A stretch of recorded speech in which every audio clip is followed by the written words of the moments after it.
Alright, let's see if I can get my brain in gear here to what I was just thinking about. So, I was just thinking about one of the most influential people to me. One of my biggest, not really heroes, but one of the biggest inspirations in my life. Um, and I feel like I am on the what you call it? I'm a part of the minority whenever it comes to this person, right? Because most of the time, whenever I see him talked about online, it's either his cult following saying that he is like one of the greatest people that has ever existed, or it's people who have, if not actually quit doing what they were doing, but debated quitting what they were doing because of it, right? And I feel like I am a minority whenever it comes to the creative space around him. Um, the person that I'm talking about is Bo Burnham. All right, I've been following him since he kind of blew up, right? Because I think a lot of people don't know. I didn't know this for years, but he was. I think he was the first viral like person to go viral, like to actually fully and truly go viral across the internet. Because there are clips and stuff, but the first person to become like an actual e-celeb, right?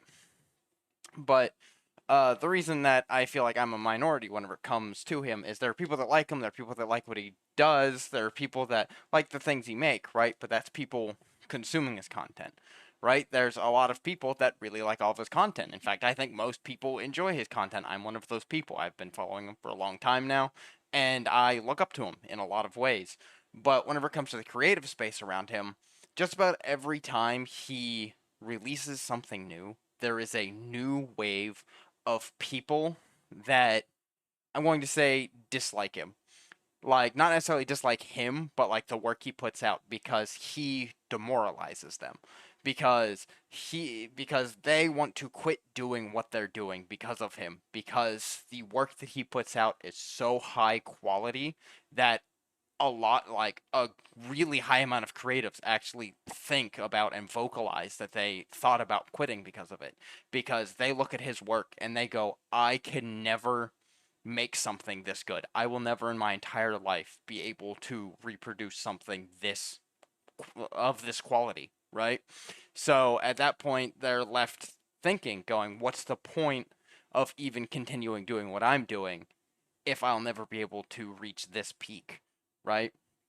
And personally, I don't really like that mindset, but I don't blame them for having it. For me personally, the reason I think I'm part of the minority is because I watch his work. I listen to it, watch it.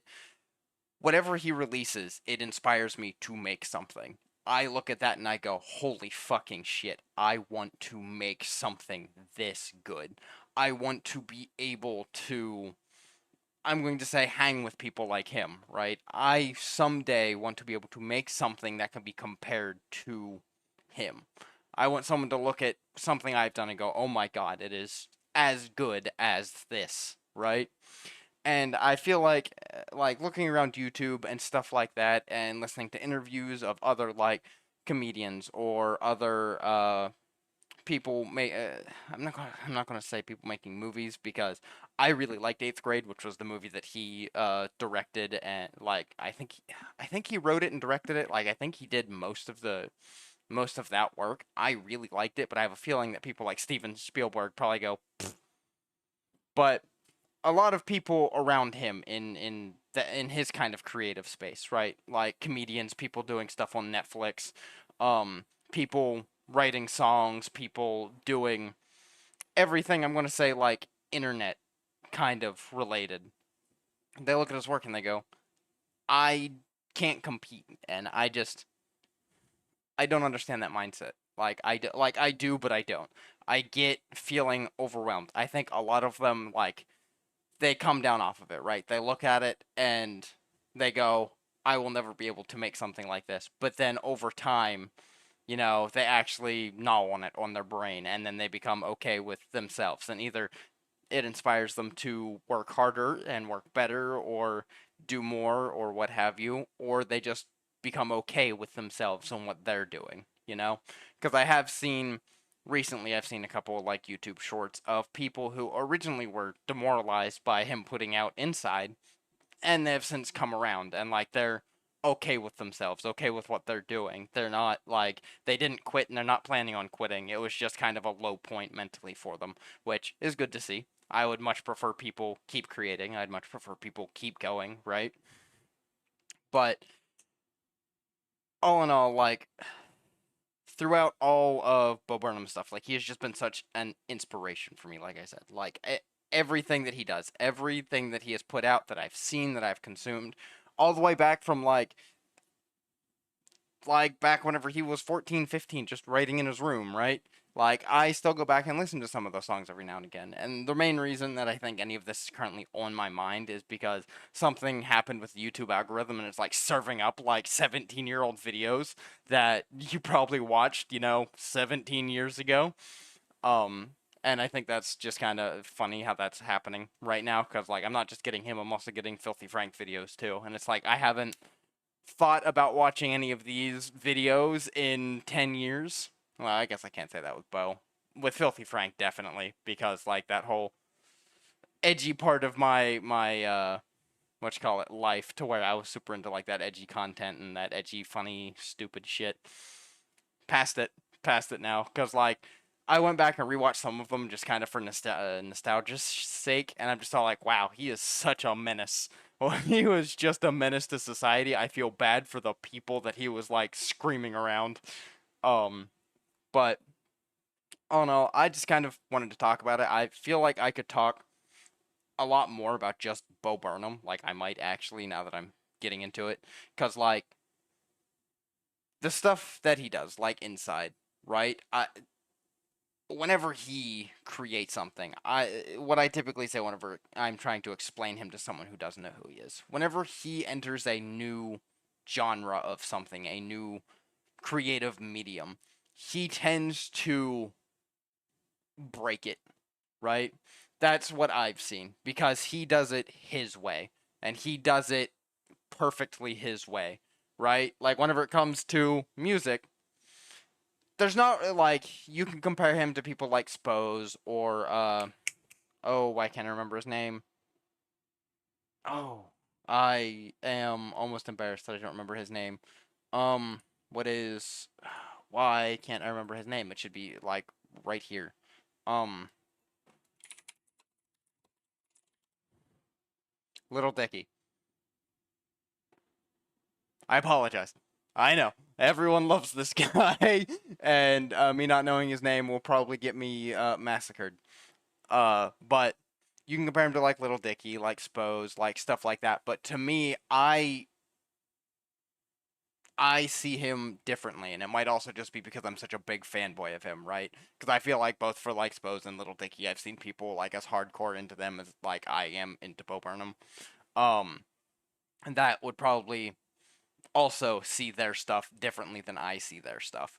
Um, but the way he does it, just like comedy. Like I know that there were, I'm going to say musically inclined comedians, but he really put that on the map, right? And I still, anytime I see anyone try to do it, they do not do it as well as Bo, right? Same with like I'm going to say with movies, like I really liked Eighth Grade. It had such a good message, and it was so I'm going to say poignant. Like he had a very specific point to make, and there are other movies that tried to make that point, but they did not hit the nail on the head like he did. At least I don't think they did. Um, but even then, to me, it was very like I'm. It's been years. I'm pretty sure the humor in it was very Bo Burnham coded. I'm pretty sure the message, like I said, he's been preaching the message about what you call it about what the internet is doing to people since he became a star essentially. And something else that talking about this point that I think is interesting, or I feel like will be interesting if someone looks into it. I didn't look into it, but he's been preaching the message of getting offline, right? That the internet is kind of ruining people. It's destroying their self-esteem. It's ruining their perception of everything essentially. And if you compare that to, well, not just that, their perception of everything, but also at the same time, Bo Burnham has, for the most part, just been himself. for many, many years. And I feel like if you were to see a chart of these different things, right, and you were to map out different big YouTubers, so like, and compare it to Bo Burnham, things like Markiplier, things like PewDiePie, Jacksepticeye. I'm sure there are dozens more, but those are the ones that I'm aware of. That, they started out online and they kind of went into this weird like persona to try to get more views and stuff like that, but then but then eventually they realized that that won't work, right? Because if you ask me, it causes some sort of like an ego death, right? To where you're pretending to be something you're not, and that eats away at you for like, and it just gets worse and worse and worse and worse until eventually it tears you apart, right? And then I bet you if you look at how long it took Bo Burnham to kind of go through that same transition and then compare it to the others, it's probably all about the same timeline, but Bo Burnham did it years ahead of the others, right? So he's been preaching this message that all of these other people are now also preaching. Well, they're not really preaching it anymore. They're preaching it a couple years ago whenever they figured it out for themselves, right? But now it's a message that just kind of everyone understands. But he was ahead of the curve, and I think a lot of the times, Bo Burnham is ahead of the curve, but it's also just because he was a front runner, right? He was the front runner, if you ask me, for most e celebs. That like he learned the hard way and then tried to tell people, and they didn't listen, and then they had to go figure it out for themselves. You know what I mean? Um, I'm kind of rambling now. Just kind of random thoughts here and there. But all in all, to kind of circle this back, um, Bo Burnham has just been. Sorry, I got lost. Just one of probably the biggest inspiration for me overall. I would say if you don't know who he is, look into him some. Go and I would say even just go watch what. All right, which if you don't know who he is, you don't know what that is. It was either his first or second Netflix special.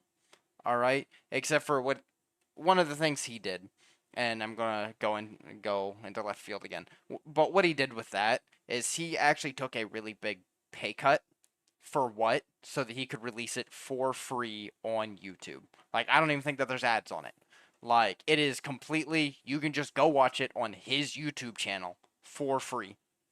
And he did that purposely because he wanted his content to be viewed. He wanted his content to be, enjoyed. He didn't care about the money. He just wanted to make people happy essentially. But uh since there's something that he learned, and I know that it's something that he did bring up at one point in time, is that he did that and then no one watched it on YouTube. So like there was so few people that originally watched it on YouTube, and I think that part of that is because of marketing, because he did that, just uploaded it and then didn't really market it. Like he did it like on his channel and like he did it himself, but there wasn't like a marketing team like Netflix had for theirs. So I think that that's just kind of what happened there. But in general, virtually no one watched it, so he just kind of looked at that and he went, "Well, what's the point of taking such a big pay cut to release it somewhere that no one's gonna watch it anyway?" So since then, I'm pretty sure, like I'm almost 100% certain that he hasn't done something like that again. Like I know he's put his music on YouTube. I know he's put his well, I think it's just been his music on YouTube, and like with Inside, the outtakes are on YouTube, which that's also a wonderful watch. If anyone's seen Inside and didn't know that the outtakes are up on YouTube, they're wonderful. Please go watch them. It's to me, it's just as good of a watch as Inside was. Um, but I think that that's also ad free. Like I'm pretty sure that it is not monetized because some of the jokes in it would kind of conflict with actual monetization. But then again, I've had YouTube Premium for years, so I can't 100% confirm about that. Uh, but yeah, so I'm talking in circles and I've been meandering. Whenever I first was going through all of this in my head on my way back from work, it was way better. Like it actually like flowed so that it made sense, but this is just kind of sporadic random bullshit. So I apologize for that, but I think that's just gonna wrap it for this video because I'm just gonna end up talking in circles. So I will see you guys next time.